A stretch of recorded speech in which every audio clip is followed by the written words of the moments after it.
It all started with a very simple idea. Tell the stories of how successful middle market CEOs made it to the corner office. I'm Brant Handley, founder and managing director of Resource Options International, or ROI.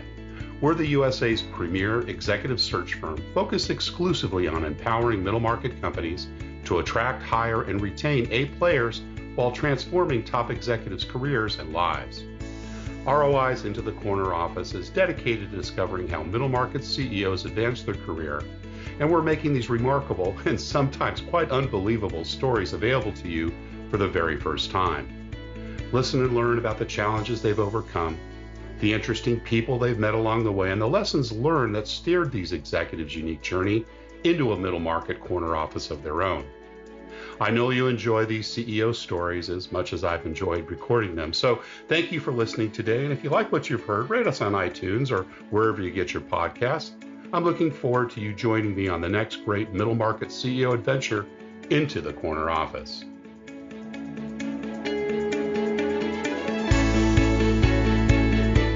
Hello again, this is Brant Handley. I'm founder and managing director of ROI Executive Search, and we do retained executive search across the middle market globally.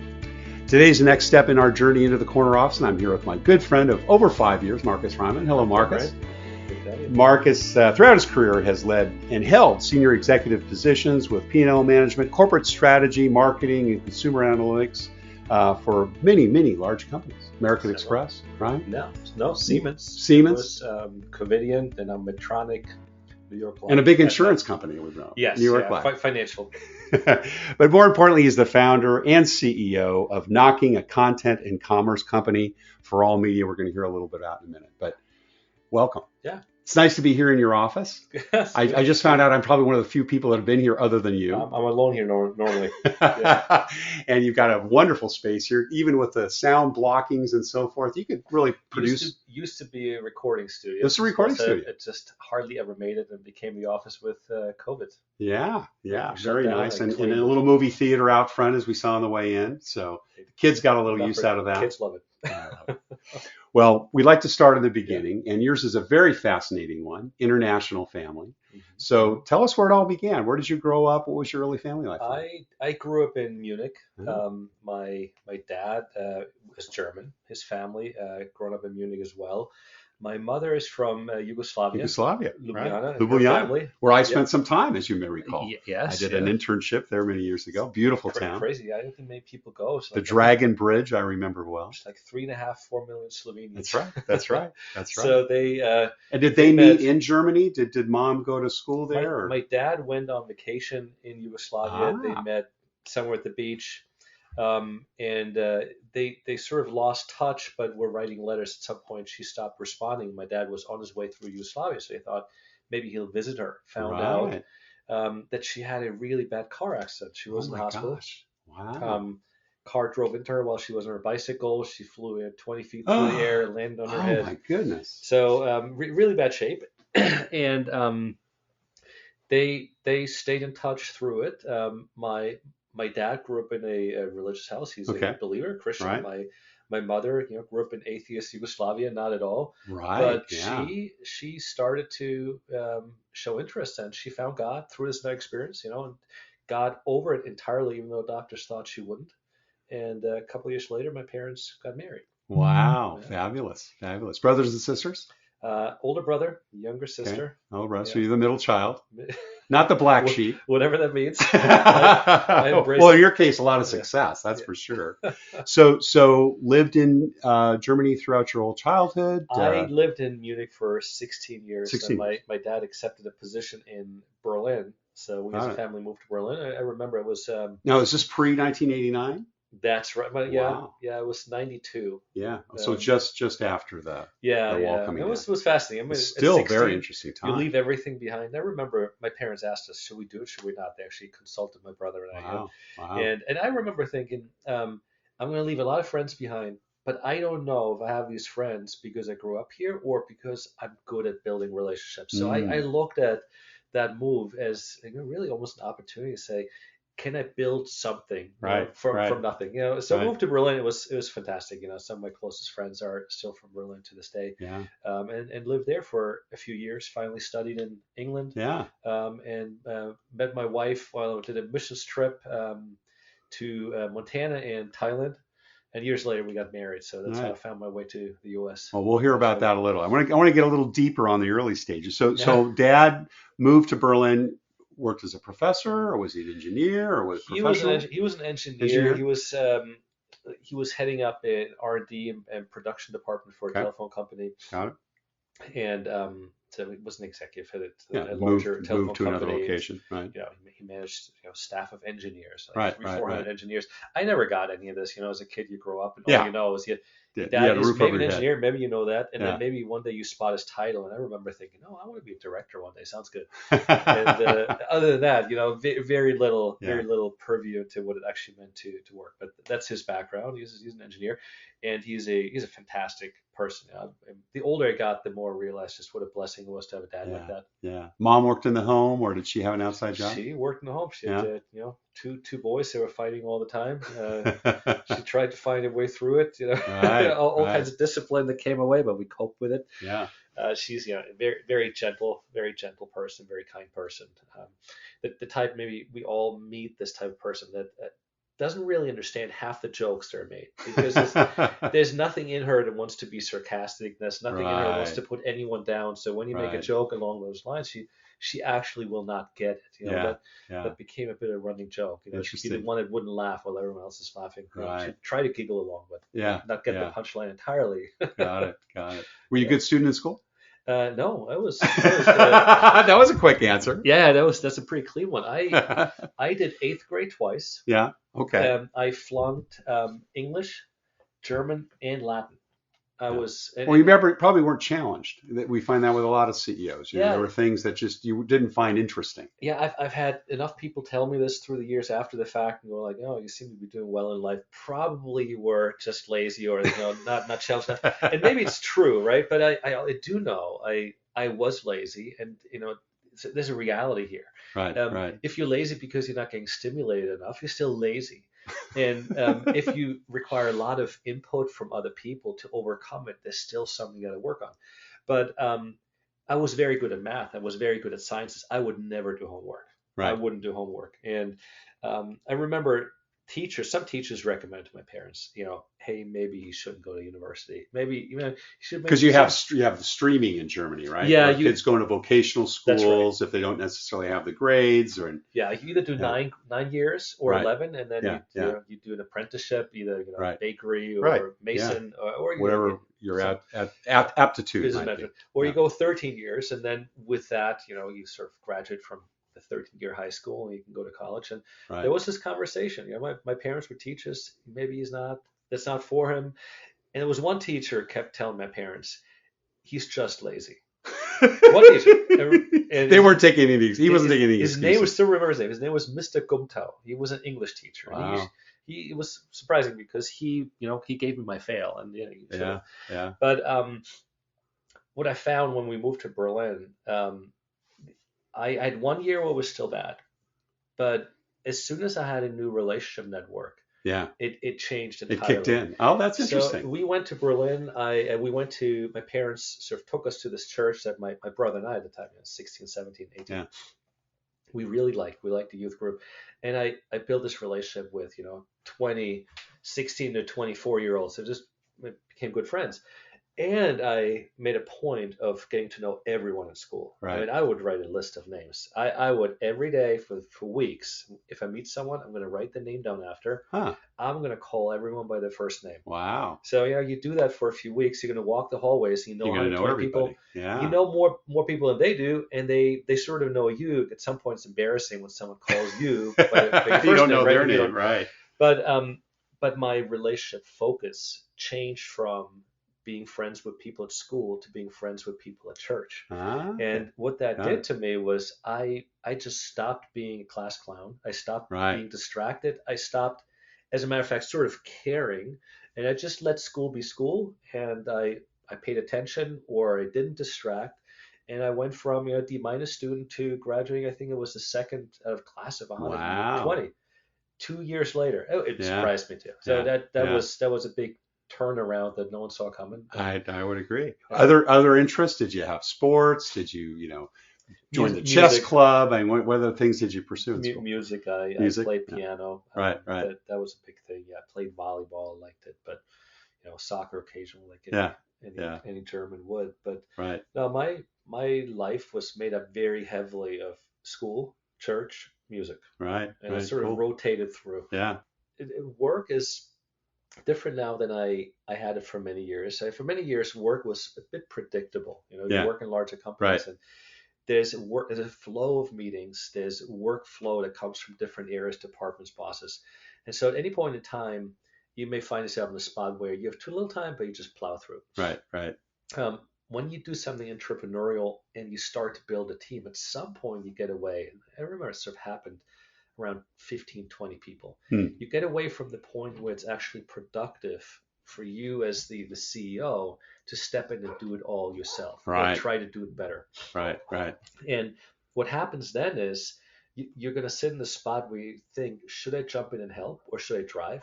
Should I help business development or should I help in finance? And you have to become very judicious in where you jump in because the organization becomes dependent on it, or you may clash with someone who is actually not worse than you, just has a different style. Right. And so I would say over the last 2 years, 3 years in particular, what has changed is I don't always plow. I spend time listening. I spend time thinking. I do finance. I do legal. I coach. But I need to be available when people need me. Right. So in a way, I'm on standby a lot more, even when I may have half an hour where I'm actually thinking everything is good. I still feel if someone reaches out, I ought to be able to respond for half an hour. Right.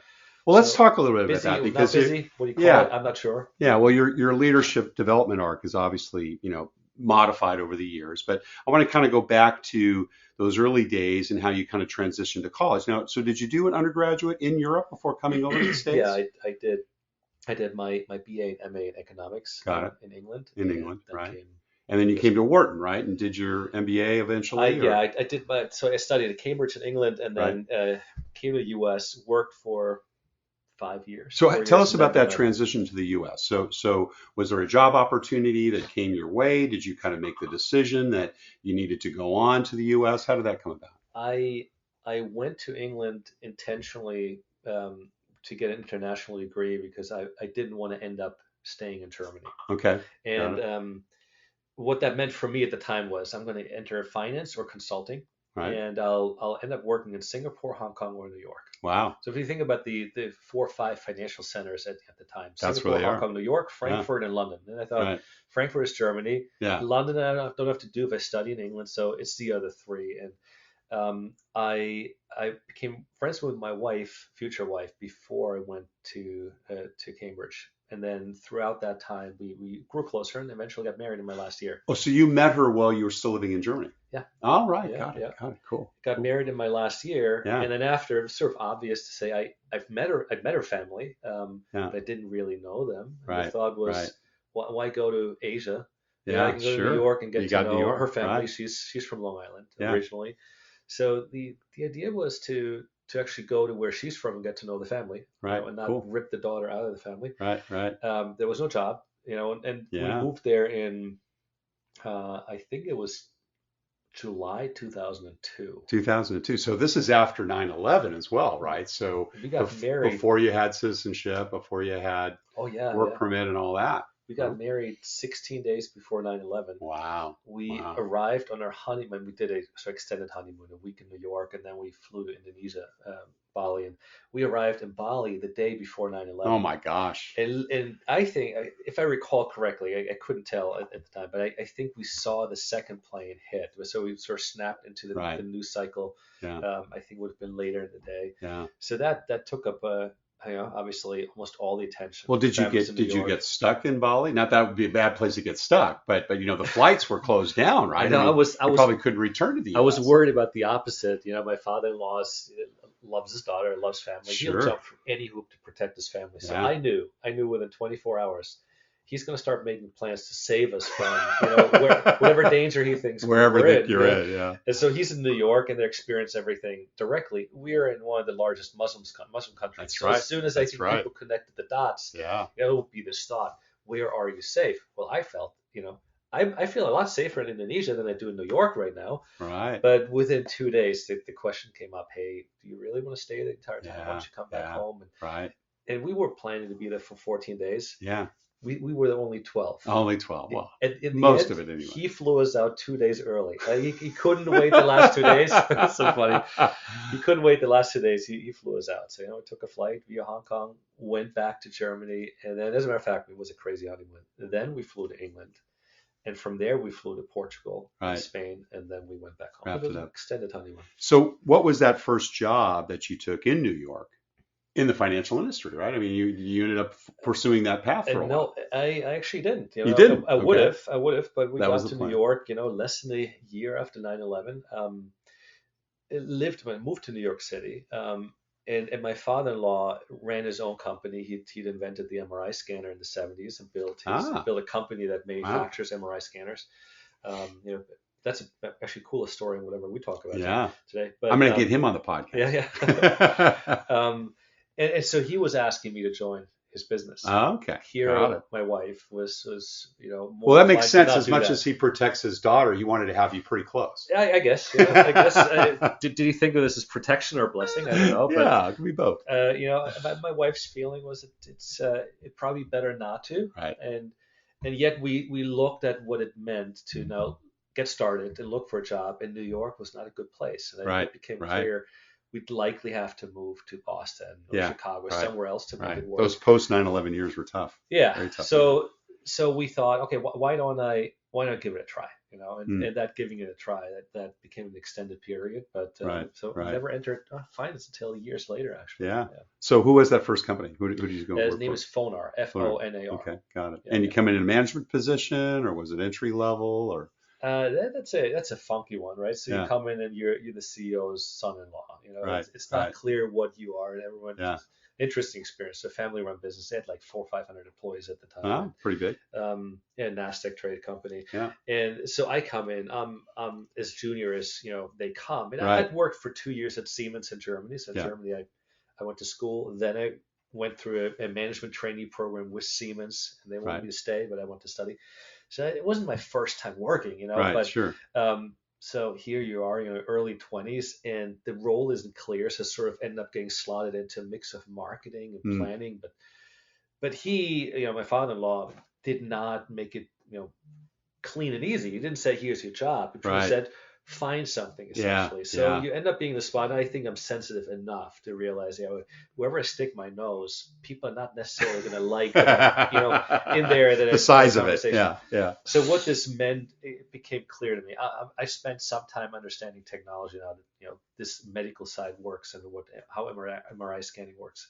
But ultimately, I tried to pursue things that no one else did. Right. And that meant, how do we approach European sales when we're mostly a US-based company? Yeah. We've never sold to the US military. Can we do that? So, and then sales management, everything was paper-based.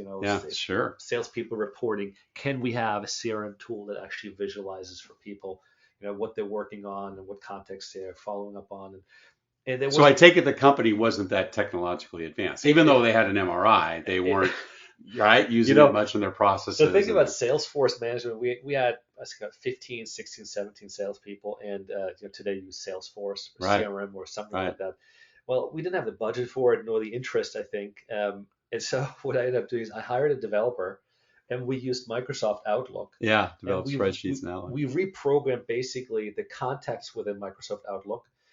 Gave every salesperson Microsoft Outlook, but now had an ability within each contact for them to enter updates and timelines. So we made that a fancy thing that then went to one database, and you could stream, basically a contact management. There you go. It was clunky, but it did the job. Yeah. And what it did is it created a lot of data on, follow-up times and leads and lead conversion and everything. So it was cool to see. Yeah. I had to build it from ground up, which is sort of fun. And in the end, I spent some time with this and increasing amounts of time on business development for the Department of Defense and for Europe.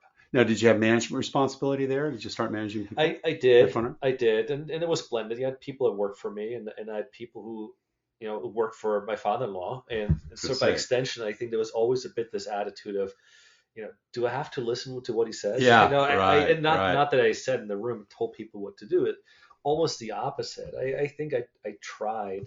Um, I tried to respect who I was, which is a Sure. young guy has got a lot to learn, doesn't Right, understand this as much as they do. right, right. But at the same time, being invited into executive meetings and sitting there and being asked occasionally or having to opine. And so it there was a lot to be done there Wasn't in easy. finding a Yeah, balance. yeah. And how long did you stay at Funner? 5 years, 5 years. five Yeah. years, and Was it it was was it hard to leave? no, it was the right thing The to right time. leave, and for two reasons. Um, Phonar was a company full of good people, but they didn't have the structures you would find in larger companies, Right, right. and they lacked some of the disciplines with it. They lacked some of the tools. Yeah, So marketing planning just happened through conversation. yeah. Sales Right, planning, right, right. reporting was very rudimentary. Yeah. You didn't do analyses and P&L. We sold $1.5 million machine, and we got to a point where decision was made. We don't negotiate deals. Right. It Wow. makes the conversation a bit easier, but you lose deals, and Right, and right, not every deal has the same cost structure. So you're actually not doing yourself a benefit. What if you can shift revenue away from the unit or the equipment to maybe the build out or right. services? So it lacked sophistication. There was brilliance in medical science, Yep. and there were a lot of people there. I think that would have been really great, but they had great loyalty too. So Sure. when you have now a doctor scientist run a company, it puts It's a very limits. product-driven It type of puts an limits organization. Yeah, on great people that yeah, run yeah. finance or great Sure, people that run engineering, sure. and so I recognize that too. That Yeah. people Did you can't think he wanted you to push be it. CEO? That you would No, take it over someday? no, I don't No. think I don't think that thought was on his mind. Yeah. I've two brothers-in-law that I respect, and they're older than I, so naturally I'd be like, Oh, and they hey, were involved in the business. they were Yeah. too, Got it. and Got it. are, and so Yeah. Yeah. A, they're his sons, I'm not, Yeah. Right. B, they're older, C, they know more about it than I Sure. do, and then you Sure. add D and say, is this actually my life plan? So no, that wasn't a track. But eventually leaving also came a point where I realized if I stay there for more than 3 to 5 years, you Yeah. start to get boxed in and locked Right. in. Right. I need to get out. And And your mindset kind of becomes part of that whole I, thinking too. And I you. wasn't learning from best Right. practice. Right. And Right. and that sounds a bit harsh, but I'm not a doctor. I'm not a scientist. Right. I understand it enough that I can talk about it. But when it comes to say analytics, or marketing, or financial planning, I knew I'm not learning, best practice or Sure. best tools, and Sure. and that's going to be a limiting factor. In another 3 to 5 years, like I haven't learned the basics Right. called budgeting. Do we do budgeting, or do we just sort of whip up ideas around Right. what we spend Right. on whatever? So was So New I York had life to. next, or where did you go after your I time with Fona? I had two options that sort of crystallized at the time when I thought I need to find my way out. And key first step was I knew if I leave, we're likely going to move. Right. And if Right. we move, I'm going to take my wife and my two kids at the time. And my oldest was a boy and Right. was my father-in-law's only grandson, Grandson. right? Oh So, my gosh. obviously this is a Tough. very family-oriented Yeah. family, Yeah. really great. So I knew if we move, I'm going to take two grandkids and the only Right. daughter away. Right. How do I do this right? And I had two things that I pursued there. First was I want to make it a slow transition, Right.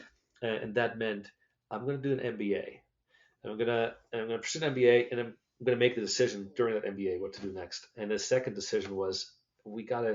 If you ever watch Everybody Loves Raymond, sort of, Right. Sure. this is radius. If you live within the Yeah. radius, you're too Yeah. close. If you live, outside the second radius, you're too far. But this in Right. between where you're just in the right spot. I thought if we can be an hour to two away, we're actually not totally gone, but we've sort Yeah. of Still set get the back for stage for. weekends or Yeah, be yeah, around for yeah. vacations and And such. and Yeah. that's how it turned out in the end. I accepted a job in Norwalk, Connecticut, a company called, formerly called US Surgical. It's $1 billion surgical device company, Right. and they were part of Tyco. If you remember Oh yeah. Tyco, Sure. Yeah. and Tyco split. It was early, mid 2000s, split into three companies: Tyco Electronics, Tyco I think Yep. Security, and Yep. I remember Tyco that. Healthcare. Yep. Um, Tyco Healthcare renamed when they split to a company called Covidien. It was Okay. a $10 billion medical business that eventually, now a few years ago, merged with, I feel so old, rallying through years ago. They merged with Medtronic a few years ago. Right. Right. So it was part of the, U.S. business, $1 billion in surgical equipment, and I was brought in to manage their bariatric surgery and type 2 diabetes business. So it was a Right. marketing role, and it was interesting because you had all these products that could use in different surgical procedures, thoracic surgery or colorectal surgery or bariatric weight loss surgery. Um, but if you manage only towards the product, how do you talk to a surgeon who's focusing on a particular procedure? Right. So Right. they started to think a lot more about managing towards customers, and they want to become customer centric. So they start to restructure how they thought about sales and marketing by saying we're going to lead with thinking about a surgical area, Right. and you manage that with the products underneath towards success in this. Yeah. Main Yeah. competitor was J&J. Was we were really good at what they did. They were maybe slightly better, but that was a job I had for 2 years, and I got sort of recruited out of that, not sort of, by a friend from business school. That I met my first year of business school. I was still at Phonar, and then he was at the time, I think, chief talent officer at New York Life Insurance. Mm-hmm. A fantastic guy, Yeah. um, Mike Barrier, and he then moved on from there years later after he brought me in there, to be. I think he was number 2 in HR for Walmart, and then with Alcoa, I think, and now he's with McKinsey. Really, really good friend. But he brought me in at a time when New York Life, Fortune 100, private Fortune 100 company, insurance and financial services, was thinking about building a corporate strategy group. And so Got it. his recommendation to the man who managed it was the former COO, and then he was on the executive committee, but was building up this team. They were looking for an outside perspective. So Right. I Right. think I sort of fit the bill. I clicked Yeah. well and got brought in to do Yeah. that. So I want to fast forward now a little bit. Mm-hmm. You've been running Knocking 6 years, going on 7? I founded a company called Quingle in Quingle, yeah. 2014 that So became let's Knocking. let's go back a little bit. Tell us a little bit about how you kind of went from these fairly large corporate operations. New York Life Insurance is what, billions of dollars in sales and so forth, and you worked with the companies. How did you kind of develop this entrepreneurial idea of yours? And we want to talk about Knocking in a minute, but what was the thought process around it? Did you see an unmet need? Did you, kind of identify something, or was it a personally motivated thing that you wanted to have more freedom? I realized two things over the course of my career, sort of leading to that point in 2014. And one I realized early on is that I'm a really good generalist. Mm-hmm. I'm good at a lot of things, and good enough that I can have a conversation with someone who's great and they're not going to throw up when I speak. But I'm not great at anything. So if you give me 8 skill sets, I'll be a 95, 95 on 5, 6, 7 of those. Right. But I won't be a 98. I won't be 100. Right. So now you think about a company that you have different departments or functional areas. You have marketing, and you have sales, and you have finance, and logistics, and production, and legal. And I realized I will never be the guy who's going to rise to the top because I'm the best at finance, or I'm the best at marketing. Right. I can be good at marketing. I could be okay at sales. I can be pretty good at legal. I can be good at finance. But I realized that it has a strength and a weakness baked in. That if I had to sort of use a comparison, if you think about the SAT, students do, it has a math score and it has a language component, right? Mm-hmm. And if you're in the 90th percentile in math, it means you're beating 9 out of 10 people. Right. If you're in the 90th percentile on math and the 90th percentile in the language side, you actually end up being in the top 1%. Right. There's quite a few people that beat you in math, but they're a lot worse on languages. And there's quite a few people, 9 out of 100 that beat you in language, but they're a lot worse in math. So if you're solid in both, you have something special, just like everyone does, but you have to find a spot where this applies. And I realized if I work in a large company, the inclination for a large company is to look for the best person for a particular functional area. Until they give you P&L responsibility, or until you're high enough that you look over several things. So I knew my 20s and early 30s always had this undercurrent of thinking, I know I will look and seem and come across and actually be stronger the higher I get. Oh, And I struggled a bit more being in the slightly more junior position, senior manager, director. And right, right. they had confinement that I didn't have the strength to fill fully. Yeah, My strength is more taking three really good people yeah, and letting them excel because I can respect them for being better than me, but I can connect them in ways that they couldn't. So I realized that part, and that was a significant one. That's just my skill set that I had to do this. And the second one I realized over the years was I always end up getting assignments that required me to build up something new or build things from scratch, but hmm. always within companies. You know, do something with European sales. Well, you take it from 500,000 to 10 million.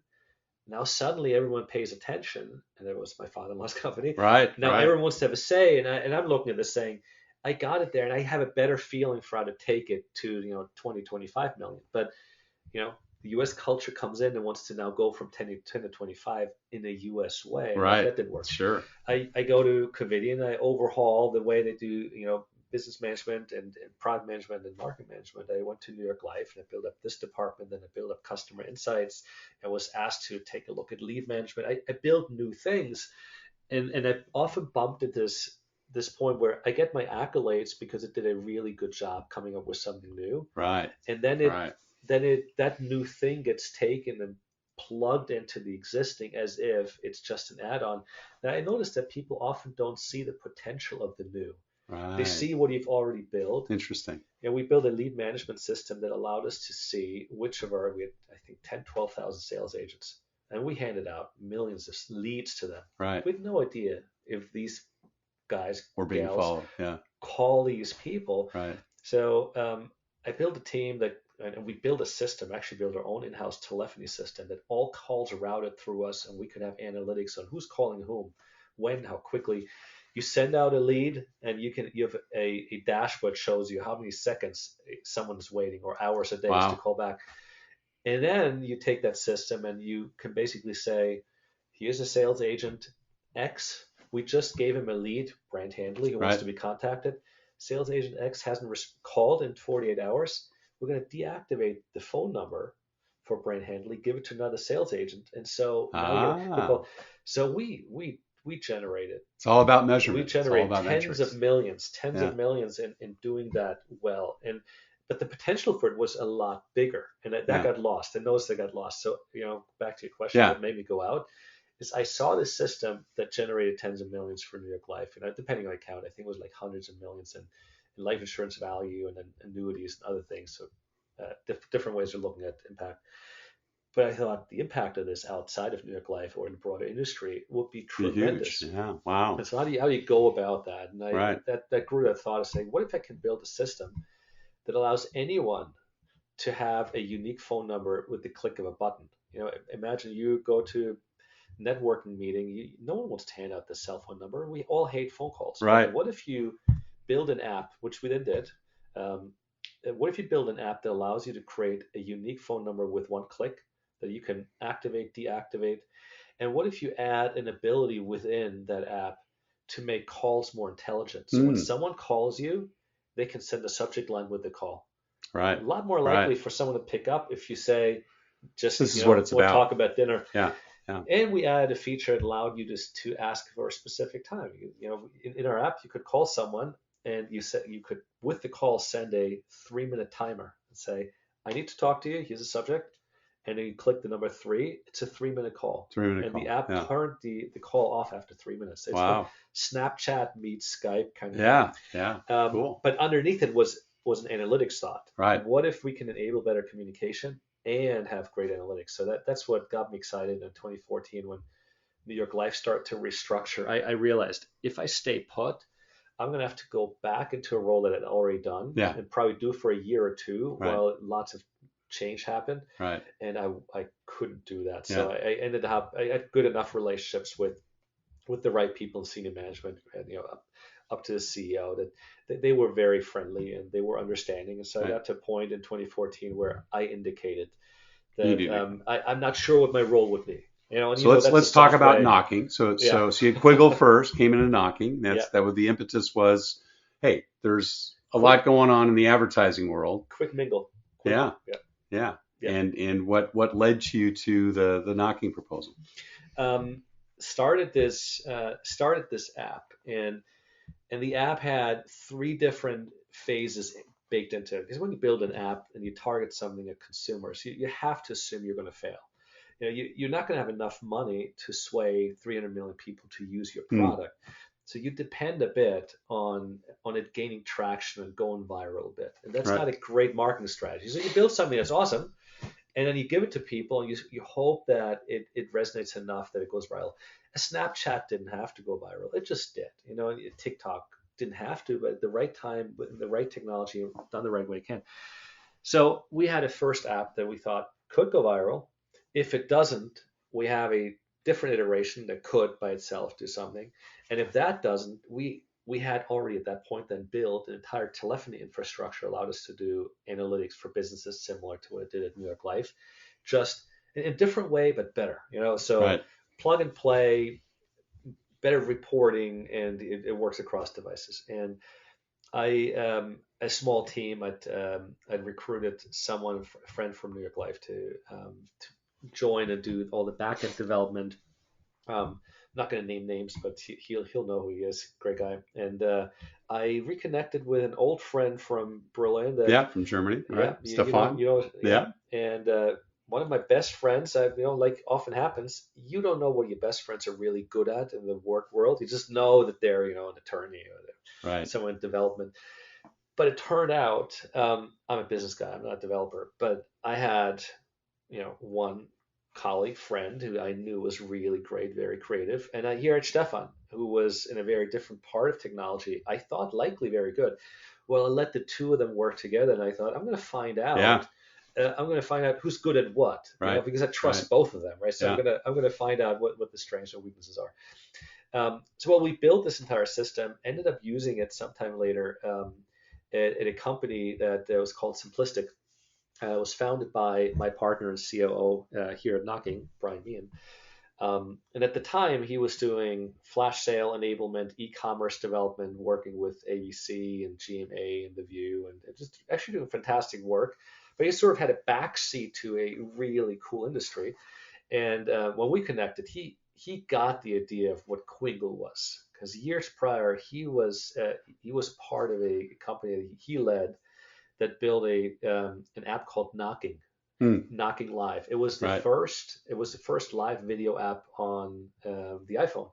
It got so popular they got to 1 million users faster than Foursquare. Steve Jobs actually personally allowed them to use custom code.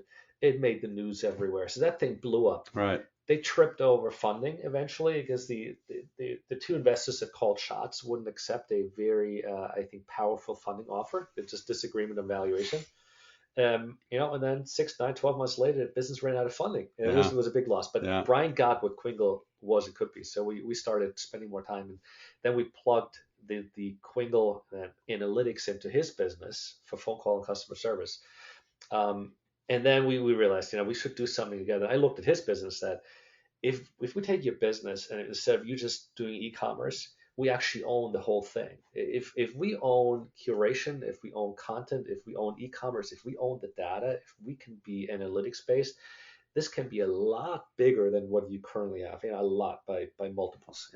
Multiples of multiples. And yet be analytics focused. So we partnered up, and out of this, what really happened is we tried to be an analytics company and an e-commerce company, but the e-commerce moved faster. We had to Right. make that choice. Do we push them both, or do we push them the one that move faster? So as a founder, you pivot. You say we're going to do the e-commerce, Yeah. but we're going to be analytics minded.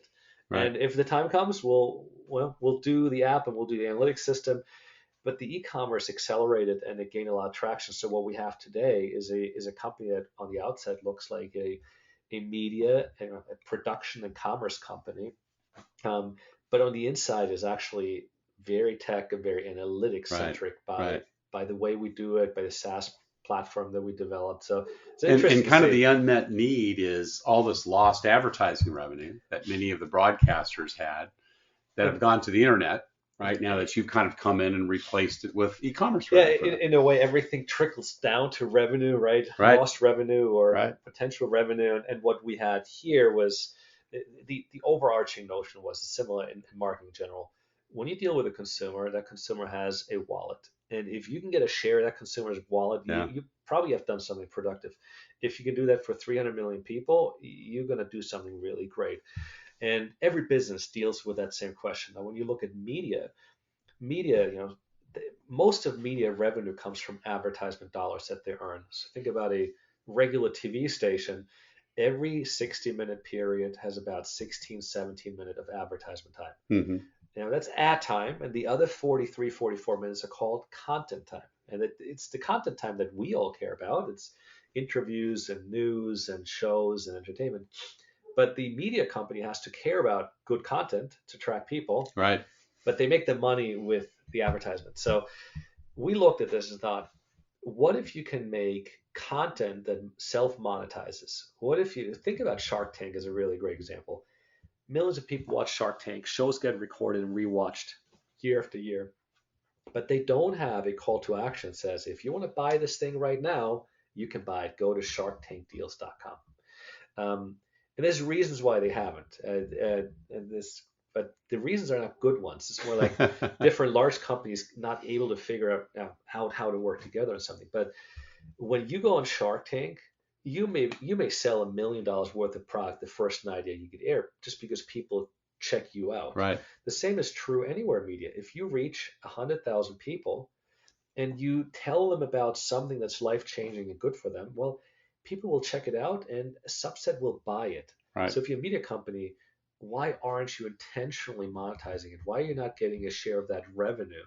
And that's the problem that Knocking is solving for media companies. Right. Say, how do you become part of your consumer wallet on spending versus having all your revenue come from advertisement? And you've grown about 5 times in the last 4 or 5 years. I just did the math. I think with the last 3 years we had 109% CAGR. That's Wow. a 3-year CAGR. So Wow. we grew well. CAGR. So you choose a very low base, right, and then suddenly it's awesome. But we got we're not choosing a zero base. We had a few million in 2018, and we grew very well from there. And how many employees today? Yes, it fluctuates in part. I would say we're now around 60. Around 60. And I'm saying it with some hesitation only because we did some restructuring and looking at how we do production and how we think about market expansion. Right. And you come to a point where sometimes you have to trade quality for quantity. Sometimes right. you have to trade quantity for quality. Right. And both can be good trades, right? You can be in certain areas and functions, sitting on way too much quality than is needed. But at other times, like we just had on the production side, we realized we have to, as a company, be excellent at producing content for right. media partners. And so there's two things at play here. You have to touch people's hearts. You have to tell a story that's unique. You have to be sensitive to the needs of different audiences. And then once you try to do all this, you have to put it on film, on video in a good way. You have to think about lighting and clothing and scripts and all this. So we just hired a really, really great addition to our team, and Candy Carter, who joined us in February. She was the executive producer for Oprah for many years. And then turned around The View. I think she was with The View for 5 years. Phenomenal person. If you watched Oprah, you get a car, you get a car, you get a car. Well, that kind of stuff doesn't happen unless you have an executive producer like Candy who knows what resonates, but also thinks of it as a business. So Candy joined us, really great for Knocking. We just had Damon John from Shark Tank join us as just announced this week. But fantastic. Really, really excited because you don't always know people that you think you know until you sort of have the opportunity to dive deeper. And I know Shark Tank guys, right? You know Mark Cuban, you know David John. But when you get to know them more and you see how they think, you sometimes, in his case, you just gain a lot more respect for what they've accomplished and what they're able to do. And when you have the chance to partner with someone like Damon, what it does for us is it opens doors for conversations. And I think in turn, I'm expecting we'll do the same for Damon because Damon invests in lots of businesses. So if you're an investor in 20 companies, often you don't know which ones really will do well. Sure. Well, at Sure. Knocking, you can plug your 20 companies into our business. We put you on 200 TV stations. We'll know within a week which products really sell and which don't. Right. So there's tremendous opportunity to improve each other. But yeah, having David John join us was a really, really cool thing for us. We're just Yep. about out of time. Oh, So okay. I've got Yeah, a couple of questions that I want to catch that we ask all our guests. And, building a company culture is important. You've had some terrific hires and obviously folks that are going to really open doors for you for the future. And we expect another 5x growth over the next period. But what do you look for personally in the people that you invest in and hire that you bring in? Oh, that's a great question. The first thought is, and it's not the best one, but the first thought is, what needs have we identified, that we want to fill Right. with talent and Sure. capability. And that's not the best answer, because your perception of needs is a snapshot in time, and it changes 6 months later. But if you get good at thinking strategically, you'll realize some needs are here to stay. You got to Right. fill them with Right. people. But I'd say we've done really well in bringing in people that know someone in the company. We've done well in having friends or family members, or siblings, or former students, sort of student friends join, because there's accountability in working with people that you respect and Right. and it's hard. I've seen this in larger companies. It's hard to drive actual earnest effort into a company. It's that is that is hard to put in if it's not in you already, but it comes out of relationships. So the better you are at being relationship driven or relationship enabling. Now, I'm an introvert. I'm not the biggest relationship driver. I can talk in front of 1,000 people, or I'll talk in front of two. I Right. prefer those two. Right. I don't want to be in a room with 30 people and sort of have to slowly get to know everyone. It drains me. Right. But it's that's my side. But I look at a company and individuals at our size. If I can create an environment where people can have a relationship, if they can partner or work in a department with people that they know and trust, it's a big win. If you can bring in people that are respectable for what they do, that's great. But even better is people have an appetite to learn. Right. And people, Right. because this appetite to learn typically implies coachability. Yeah. And coachability is so key. And I have this conversation with my two co-founders, Brian or Stefan. Occasionally I say, hey guys, we're going to be $100 million company and $200 million company, and at that point, Brian, I'm not sure you'll be the best CEO, Yeah, and that's right. Stefan, I'm not sure you're the best CTO, and I really know if I'll be the right CEO, and I truly don't. But I'm hoping that as long as we have this sense that there's stuff to learn and there's stuff to be nimble about, that we'll be better, I guess, better prepared to grow with it. So what I'm looking for people who are curious. I'm looking for people who are relational. I'm looking for people who are coachable and want to learn. I'm looking for people who drive execution. I'd rather have you do three things and get one wrong than have you spend 3 days on one thing and maybe it's not even fully done.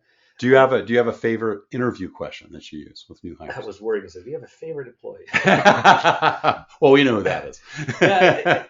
A question I like to ask is, and it comes typically will come early in interviews. I want to break the ice and go from the technical job back and forth to getting to know the person. And one question I found is very helpful is when you ask someone to say, Brand, if you think about the person that has impacted you so much, that you want to look back at your life when you're 50, 60 and say, I wish I'm so glad I was at least half that person. Who do you look up so much that you'd be happy just getting to half of their level and whatever it is that rocks your boat and is important to you? And I asked that question because if you remove the focus and the question from the person, you still learn a lot about the person. Sure. And you get great question. Really great answers. People go to the parents. People go to another Teresa, former boss. But it's why they go there that really is interesting and instructive. What do you admire? The thing you admire, you're going to try to emulate. You're going to try to be coachable around. So it's a question I like to ask. It tells me a lot. Last question. We ask this of all our guests, and that's what kind of career and life advice would you give someone that has their sights on own corner office, or maybe wants to be an entrepreneur like yourself? Yeah. I was always somewhat framework minded. When I view an area that's worth thinking about, I want to create a framework for how to think about it so I can cut through clutter Right. faster. And one piece of career advice is that as you say you're 20 and you think about the next 10 years, I'd say there's 4 ways that you can develop in your career, regardless of where you go, that just open doors and take you to another level. And those 4 things are: you can get a better title, you can get higher pay, you can get more personnel responsibility, Yep. or you can get more financial/operational responsibility. Yep. Those are the 4 key markers of your job. And you can be a doctor and make a lot of money, have a great title, and, maybe very few people working for you, but it works everywhere. And the reality is that you want to take steps up, call it every 2 to 3 years. But when you take a step up, typically you'll take a step up in 1 or 2 of those 4. Right.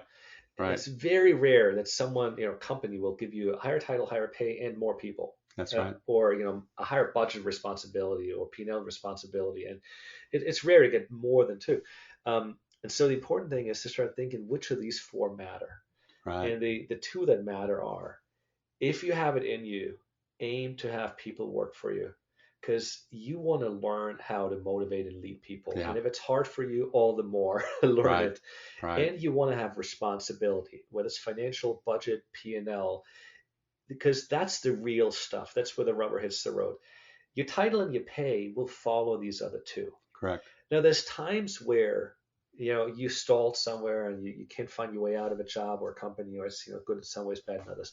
Well, sometimes give up some. Maybe you have a team of 10 people, you go down to 2, but you get a better title, better pay. Do it, but you're doing it only as a stepping stone. Right. You want to take that pay and that title to, as soon as possible, find a job where you have more people or more operational financial responsibility. Yeah. And it helps. So you can also be content along the way that if you take a step up 1 or 2, you've done something well. Yeah. Don't chase the money and the title, absolutely. but they are meaningful too. They're just a tool to a much better end. Yeah, great stuff. Well, Markus Reinmund, CEO and founder of Knocking, co-founder of Knocking. Thank you so much for sharing your journey into the corner office. Yeah, very well. Good talk to you, Brian. Thank you for listening to Into the Corner Office with Brant Hanley. We hope you enjoyed hearing our guest CEO story as much as we did. If you want to hear more CEOs reveal their journey into the corner office, please subscribe via iTunes and tell your friends and colleagues. For more information about Brant, Resource Options International, and the mighty middle market, visit www.goforroi.com. We look forward to having you join us for our next episode.